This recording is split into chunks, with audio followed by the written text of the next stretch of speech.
Hi everyone, this is Tapasya and let's begin our session today on the Romantic Age. This age lasted in the year 1798 and ended in 1830s. Now romantic has been to mean basically two things. First is the loving or potentially loving relationship between men and women. And second is the way of looking at the world that looks beyond or ignores the world as it is and perceives a visionary world. Now, romanticism, or you could say the romantic movement, the romantic age in which this movement lies, is a literary movement and profound shift in sensibility which took place in Britain and throughout Europe from 1770 to 1848. Now, intellectually, it marked a violent reaction to the Enlightenment, and politically, it was inspired by the revolutions in America and France and popular wars of independence in Poland, Spain, Greece, and elsewhere. Now, emotionally, it expressed an extreme assertion of the self and the value of individual experience, that is, the egoistical sublime, together with the sense of infinite and transcendental.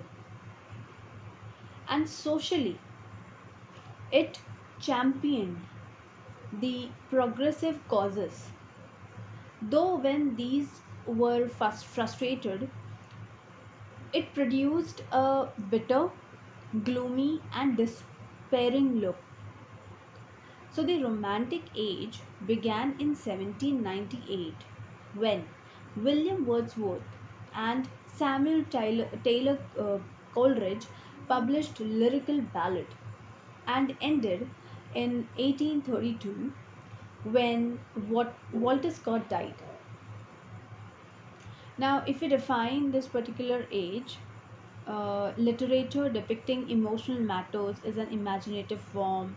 Liberalization in literature, imagination, emotion, and freedom are certainly the focal points of um, romanticism. Okay, then romanticism stresses on self expression and individual uniqueness. Okay, these are few of the important quotes or definition you could say of romantic age. Now, romantic age has seen a shift from classical age to romantic age. So, what was the shift? So, the classical age had a faith in reason, but romantic age had a faith in sense of feeling and imagination. Classical age had an interest in urban society, and romantic age was interested in the rural and natural surroundings. Classical age was more about public and impersonal poetry, and Romantic age was more about subjective poetry.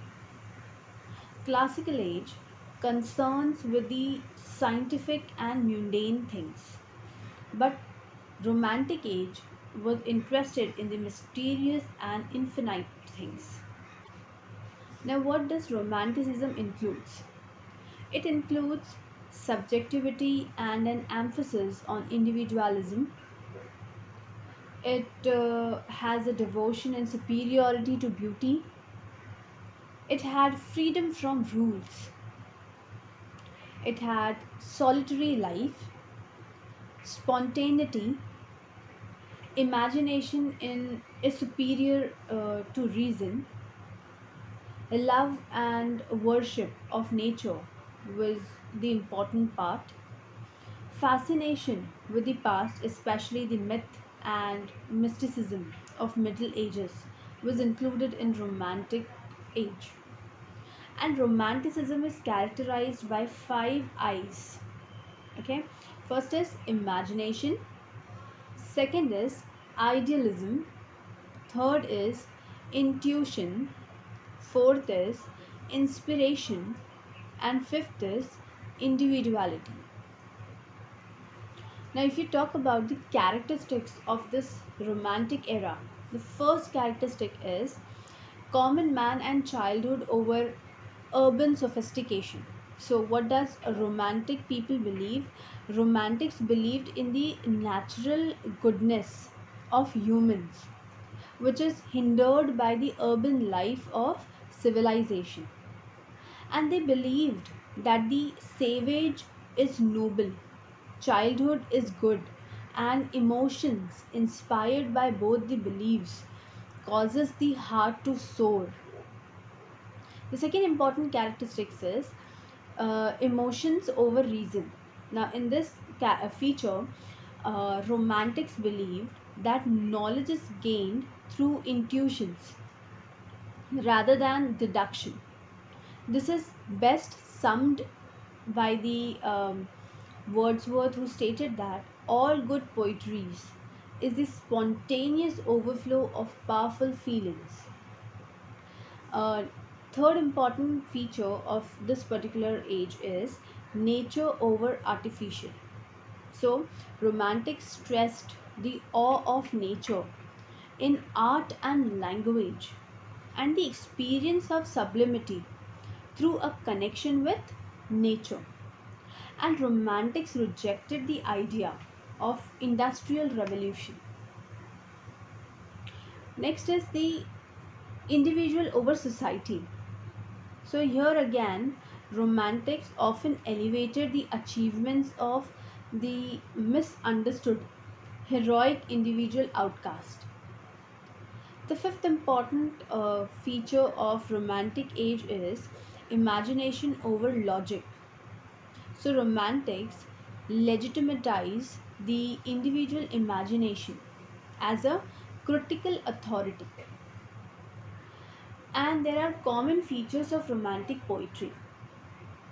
The romantics cultivated the imaginative freedom, used a variety of poetic forms, tended to express the feelings of man in solitude as opposed to those of man in society. And all the poets except William Blake describe the natural environment. They tended to use language with more freedom and informality with 18th century poets. They also tended to use the language with more freedom and with a profoundly affected great historical fact of uh, French Revolution. The Romantic poets were deeply interested in both life and art, and the most interesting poems were about the writing poetry. So, what were the romantic themes? There were three themes of romantics. First is nature, second is love, and third is history. And if we talk about the literary forms of these romantic people, they used to write in lyric, ballad, sonnet, and historical novel. Now, if we talk about romantic attitudes, there were four types. First is sensibility, second is melancholy, third is individualism, and fourth is rebelliousness. Now, the first generation of romantic poets included William Blake, William Wordsworth, and S.T. Coleridge.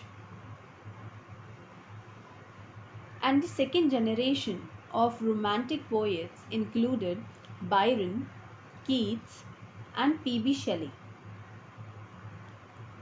If we talk about the literary criticism, literary critiques became the arbiters of taste. They debated over the artistic value as well as the utilitarian values of critical literature. Okay, you could take for the example 1802 Edinburgh Review and 1809 Quarterly Review. There were four literary critiques. First was William Hazlitt, second was Thomas De Quincey, third is Charles Lamb, and fourth is St. Coleridge. And there were historical novels, novels that were constructed a past age, often when two cultures are in conflict. Fictional characters interact with the historical figures in actual events. Okay, and Sir Walter Scott is considered the father of historical novel, that is, the Waverley novel and Ivanhoe. So, to say the word romanticism is to say modern art, that is, intimacy, spirituality, color, aspiration towards the infinite expressed by every means available to the art. Where Keats have given us the quote that is, beauty is truth, truth beauty. That is all you know on the earth and all ye need to know. Like Wordsworth have given us the quote that is, poetry is the spontaneous overflow of powerful feelings, and it takes its origin from the emotions recollected in tranquility. And that's all for this audio. Thank you so much for listening to this audio.